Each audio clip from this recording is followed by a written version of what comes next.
Good morning, dear students. Today we have to start class 8th in history of chapter 1st, part of 2nd. Previous video मैंने आपको जो इसका मोटो है, chapter का name है 1 minute, the period of transition, ये मैंने आपको बताया था। इसी सीरीज़ में मैं आपको बताऊंगा इस बार कोल एंड आयरन ये टॉपिक है। देखिए, ये जो मैंने आपको पहले बता चुका हूँ, आप वीडियो में समझे, मैं बार बार इस चीज़ को नहीं बताऊंगा। एक बार ही वीडियो में बता पाऊँगा मैं कि इस चैप्टर में है क्या, मैं कहाँ पढ़ रहा था। ये जो चैप्टर है इसमें मैं ये बता रहा था कि किस तरह से कंट्रियों में डेवलपमेंट हुआ। ट्रांजिशन का मतलब होता है किस तरह से रीअवॉक हुआ, रीबर्थ हुआ। कंट्रीज़ ने अपने जो वर्ल्ड में जितनी भी कंट्रीज़ थी उन्होंने अपने पुराने कस्टम्स को, पुराने रीति रिवाजों को छोड़ के नई नई चीज़ें अपनाई। हर जगह, हर फील्ड में, चाहे वो साइंस की हो, रिलीजन की हो, कोई भी फील्ड हो, सोशल हो, हर फील्ड में चेंजिंग हो रही थी, हर फील्ड में डेवलपमेंट हो रहा था। उसी सीरीज़ में इसमें जो डेवलपमेंट हुआ वो था कोल एंड आयरन। स्टीम इंजन्स बने, जेम्स वॉट ने स्टीम इंजन की डिस्कवरी की। और स्टीम के लिए ज़रूरी होता है कोयले का जलना, तो कोल का भी डिस्कवरी हुई। लोगों ने फिर ये देखा कि कहाँ पे कोयला है, तो कोयले की जो माइंस थी उनको और ज़्यादा डिग किया गया। इंग्लैंड ने इस टेक्निक को आगे बढ़ाया आयरन की, ठीक है ना। आयरन भी उसमें से यूज़ होने लगा। स्टीम इंजन बने, जो आयरन को निकाल के बड़ी बड़ी ट्रेनें बनी, रेलगाड़ियाँ बनी, आयरन के लोहे की इक्विपमेंट बने, औजार बने। आज हम देखते हैं हर जगह जो इंडस्ट्रीज़ है वो आयरन की है।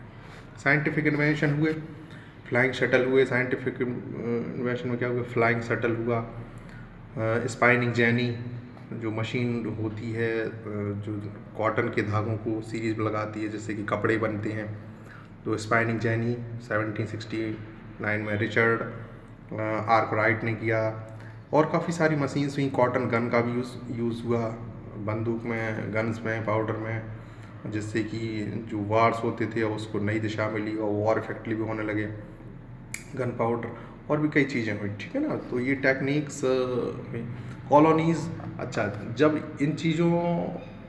ये डेवलपमेंट हुआ तो कई देश ऐसे थे जिन्होंने दूसरे देशों पर अटैक करके उसको कैप्चर कर लिया। किस वजह से? वहाँ की जो रिसोर्सेस है उन पे कब्जा करने के लिए। इसी सीरीज़ में इंडिया में भी कैप्चर हुई थी इंग्लैंड के थ्रू। इंग्लैंड ने इंडिया को कैप्चर किया था और यहाँ से बहुत सारा जो रॉ मटेरियल है वो ले जाते थे, वहाँ बनाते थे और यहाँ पर बेचते थे। तो जब एक कंट्री दूसरी कंट्री को विन कर लेती है, और तो वो विनिंग कंट्री क्या कहलाती है? कॉलोनी कहलाती है, ठीक है। तो इस तरह से एशिया में बहुत सारी कॉलोनीज़ बनी। जो ब्रिटेन है, यूरोपियन कंट्री में, दूसरे देशों में जा के कई जो गरीब शहर थे, देश थे, वहाँ पे रिसोर्सेज ज़्यादा थे और वहाँ के लोग इलिटरेट थे, पुअर थे, तो वहाँ उसका फ़ायदा उठाया और बहुत सारे सामानों को लिया, ठीक है। इम्पैक्ट ऑफ इंडस्ट्रियल रेवोल्यूशन, इस तरह से ये एक होड़ मच गई यूरोपियन कंट्रीज़ में। ये होड़ मच गई जब उन्होंने देखा कि ये मेरे पड़ोसी है जो कंट्री, ये बहुत ज़्यादा डेवलपमेंट कर रहा है, तो हम भी करें। तो इस तरह से ये सोशल, पॉलिटिकल, इकोनॉमिक, लोगों ने अपनी लाइफ को सुधारने के लिए बहुत ज़्यादा डेवलपमेंट किया। इंडस्ट्रीज़ लगाई हर जगह, हर कंट्री में अब इंडस्ट्रीज़ लगने लगी थी।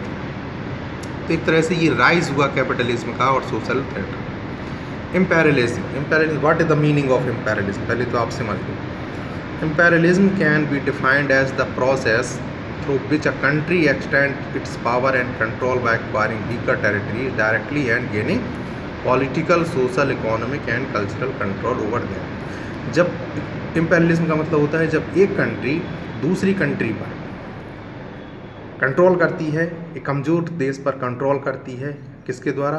पॉलिटिकल के द्वारा, सोशल के द्वारा, इकोनॉमिकली, हर तरह से कंट्रोल कर लिया जाता है उस पर पूरी तरह से।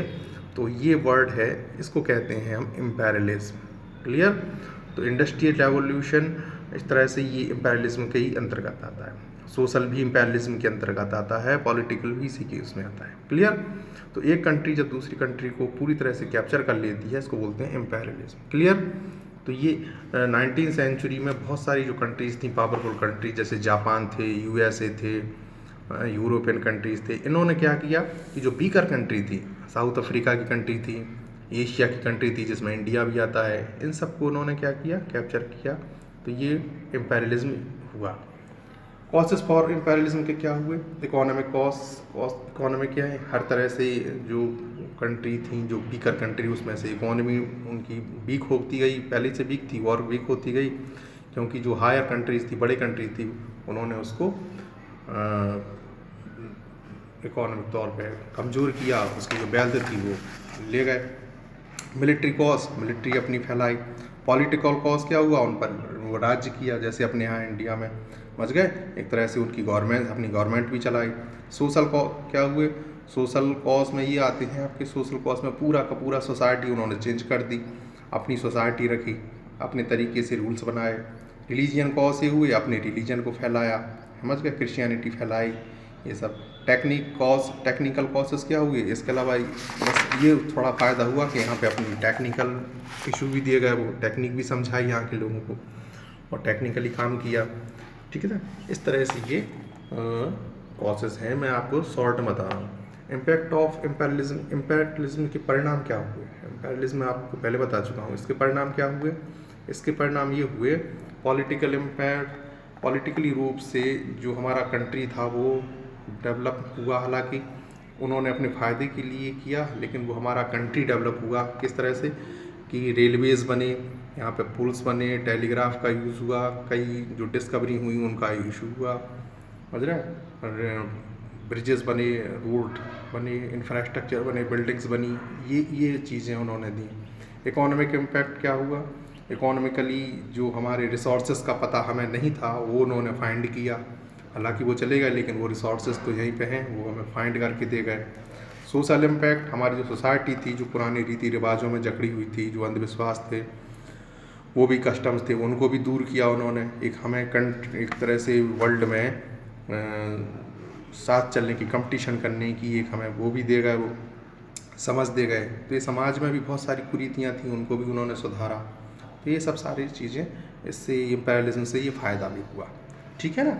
इससे ये स्पिरिट आई, इंक्वायरी की, रिलेशंस की, नई नई चीज़ों को सीखने की ललक लगी, ये चीज़ें हुई। ये कई तरह से रेनेसांस से फ़ायदेमंद हुआ, रिफॉर्मेशन हुआ यूरोप और अमेरिकन में। नए अमेरिका की खोज भी की इसमें, ठीक है ना, और नई कंट्री इंडिया की भी खोज हुई। इस तरह से ये चैप्टर आपका फिनिश होता है। इसकी एक्सरसाइज मैं आपको सेंड करूँगा और आप बुक्स ले लें, इसको समझें। ओके।